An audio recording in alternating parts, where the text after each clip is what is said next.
I don't know what to say either. I think probably the number one comment I've got in the last couple weeks is that I just don't know what to say. And I will say the same. I have a principle that I've used several years ago, going back several years, of unconditional gratitude. Unconditional gratitude for everyone and everything. Uh, it's easy to have gratitude, or easier to have gratitude when things are going well. It's easy to go and say, oh wow, you know, you were there at just the right time, and there must be a reason for that. But the more the tragedy, the more adversity, so to speak, um, the less we're able to quantify. Um, we go back to whatever it is that we know. From a primal instinct, I can say that go back to fight or flight. Um, there's a lot of times, you see someone and they're, angry or something, this and this. A lot of times, maybe it's just their brain is overprocessed, a lot going on. And you see someone that just like run out all of a sudden, you know, maybe their brain just overprocessed. Um, Basically, the survival instinct. Um, One of the things that has come to me is that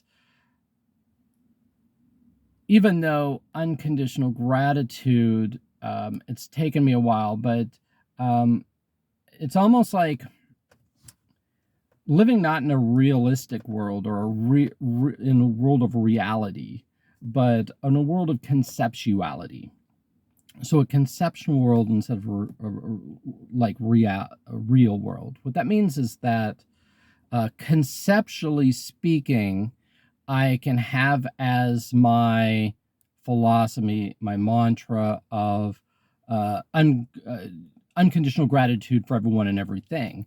That's not going to mean that I'm going to be as unconditionally grateful for everyone and everything. People are going to disappoint me. Things are going to happen. Life is going to show up in ways that I may not like, I may hate. Um, there may be things that are out of my control. There may be things that it's easy to say, especially when again, going back to tragedy, that it's like, and I've seen this, is like, well, it seems like you attract a lot of that.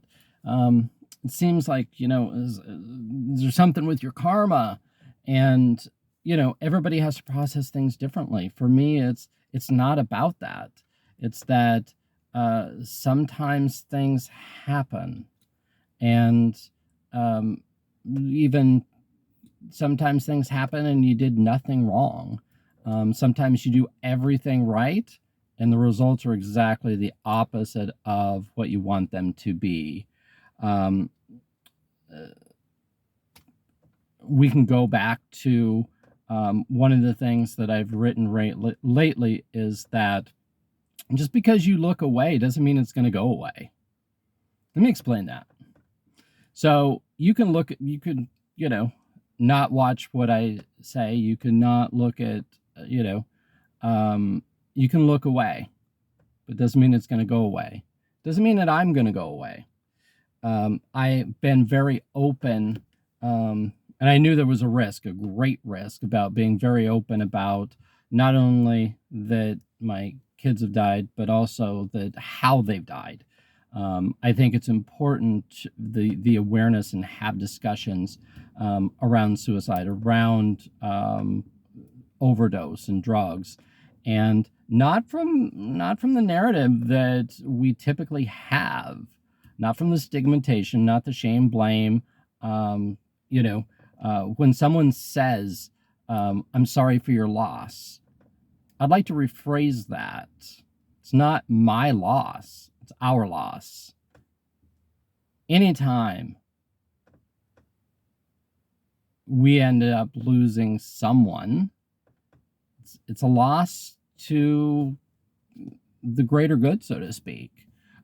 Everyone has something to contribute. Everyone has something of value, and we all have something to bring to this space and time. And let's look just first at the idea of addiction, and in terms of, Gibran says that your children are not your children, they're children of the universe. And it doesn't mean that those aren't your children. That doesn't mean that. At least in my perspective, should phrase that. Yes, those are your children. They are my children. They're your children. But what that means is that we live in a very connected world, even though we are very disconnected. We can say, that's not me. That's not my family. We are here. We are here. That doesn't happen to us. My child certainly doesn't do drugs. And yet, chances are, yes. You may say, but chances are you do too. And could be prescription, could be alcohol, coping mechanisms that are not healthy. But if we look at the string of, how much that is involved in, bombs don't drop in a straight line.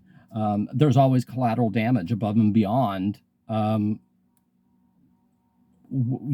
we go and we say, hey, we have a target, we've targeted, we didn't kill civilians. Yes, we did. Here's why. Because we didn't get a bad guy. We can say that in our terms, but for the person who is experiencing this, they're not a bad guy. They're a father, they're a son, they're an uncle, they're a friend, they're a lover, they're maybe a businessman, there may be all connections all across. So the person's that's the son, they don't see this as, oh, this is a bad guy. They only see this as, this is my father. That's it. That's my father. So when we see things in generations later, and all of a sudden we have the son who grows up very angry and, does things, and we go, geez, why did you do that? Wow, you're a bad guy too. Well, wait a second. You blew up my father. That's collateral damage. I am collateral damage in terms of the son. So we all have that collateral damage. Ryan was not just my son. He was a lover. He was, what I mean by lover is that there were people that loved him tremendously, above and beyond a friend. He was also a friend. He's also a cousin. He's also a nephew. He's also a grandson. All of those people lost someone that they cared about. And what we I think fail to realize is that there is more than just a straight line. Yes, a lot of people were affected by Ryan as well as Anthony. But there's a lot of things that go to making up. Someone doesn't just, it's such an easy answer. It's so easy. It's like, instead of looking at the problem, we say, oh, well, they chose to do that.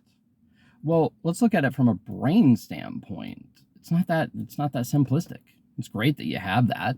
It works for you, but it doesn't really solve anything by say, okay, they chose it, because we're not really looking at the collateral, not damage, but the collateral of collective consciousness that comes up to make what it is.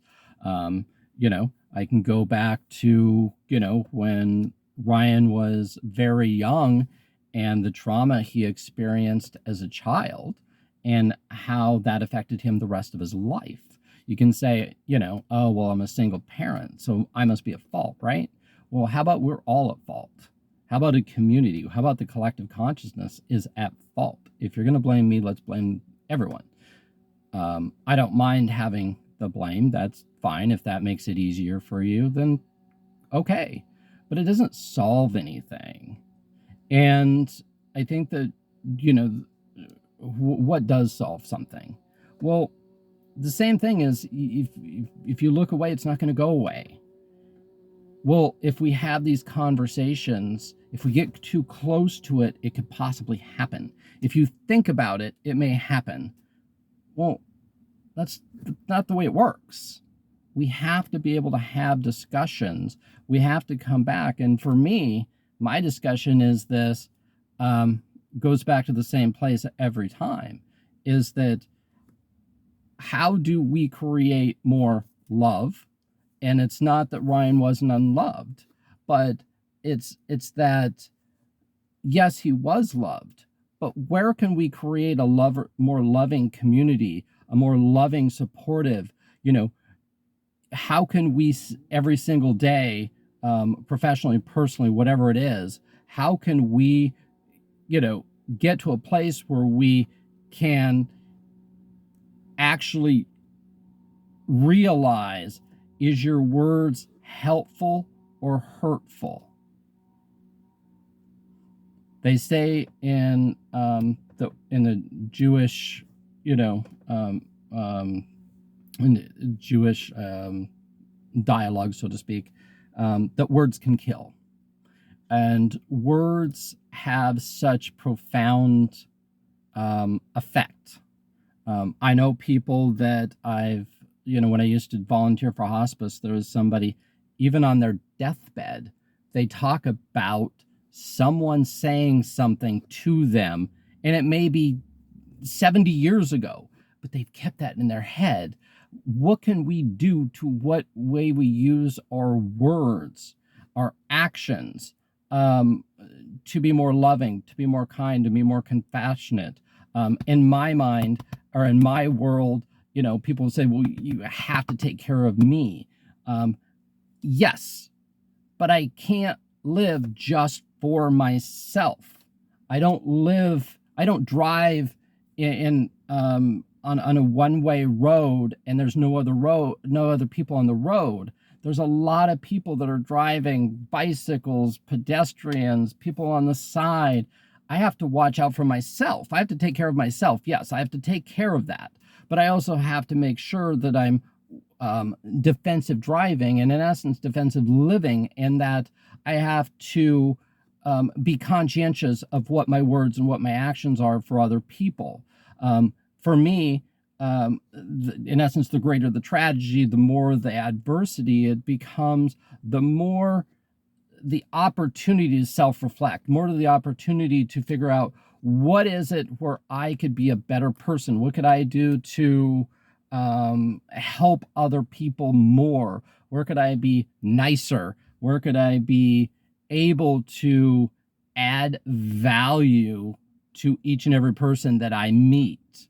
Where can I become healthier, wealthier, just a better, more genuine person? How can I live in this world, this 3D world, while also be able to help as many people as possible? I don't have that answer, but just because you look away doesn't mean it's going to go away. There is, I'm not sure what the word is, but it's almost like, you call it death fatigue. And with Anthony, I experienced it, certainly with Ryan. And I think it's, it's been what, 3 weeks? Gosh, it's actually today, 3 weeks today. And I could just, people that, whether it's consciously or unconsciously, overt or, more under the surface of, dude, like, can you just get over it? Like, move on. You need to get over it. And you don't get over it. You get through it. You don't necessarily get over it. And that's not 3 weeks. That's not 3 months. That's not 3 years. It's not 30 years. It's not 60 years. It is always something. There's always going to be a void. You're always going to miss the person. You're always going to have that there. And I understand it is too much for a lot of people. And guess what? Just because you look away doesn't mean it's going to go away. I understand, that's one of the things, and not only myself, but others have been like, it's interesting, the words that people will say. And, I had talked before about the things that you can't support me. And, what about the things that just aren't really helpful? And, I shared recently a poem that I wrote that isn't as what I usually do in terms of being more of from a strictly, I guess you could say, like an inspirational type. And it's like, that's sharing my vulnerability. And I remember a couple years ago, I had for the entire year, like one year I used fun as the baseline for my entire year. What am I going to do? This and this. Well, I want to put more fun in my life. So not dancing on the tables by fun, but what's more fun if I go here or here? What's more fun for me? And using that as my guide, so to speak. And one year, it was for a while vulnerability, and it really felt like, especially from the male in our species, could use more vulnerability. And I started doing some videos, and I started doing some live videos where I just became really, really vulnerable. And I remember receiving an email from someone, and she's like, you can't do that. You can't do that. If you keep sharing, not, your losses, you keep sharing, these things that people don't want to hear that. People want to hear, you being strong. People want to hear you being, motivating. And people don't want to hear the vulnerability. They don't want to hear that you may be struggling. They don't want to hear that, because then they're not going to hire you as a coach. They're not going to hire you as, I don't remember what the other ones were. And, I actually stopped. I stopped because I was like, well, there's a point to that. And I agree. I don't think the world is really ready for, vulnerability. We say, you can't handle the truth. But how about this? You can't handle real. And I can say for my life in the last 2 years, yeah, that's real. It's as real as it gets. And I'm not going to look away, because I know it's not going to go away. I may not have any idea what to say, and I know you don't either. But here's the thing. As long as we speak in words of compassion, love, empathy, oh my gosh, we really could use some empathy, couldn't we? Not for me, I'm not saying for me, but for the world at large. And also, just, there's such a beautiful part of emotional intelligence, of understanding that we don't know how someone else's feels, but let's try to look at it from their perspective, and try not to shame, blame, judge, punish, forgiveness, self and others, being more kind to self and others, all those type of things. So we don't necessarily have to have the answers. One thing that's taught me in the last 3 weeks is I question everything now. I think that that's normal. The more you have things that are completely out of the norm and out of, you know, the realm of possibilities, I think that it would be, you know, quite unnatural if I didn't question everything. So I do. And one of the things I don't question is that I don't have the answers, but neither do you.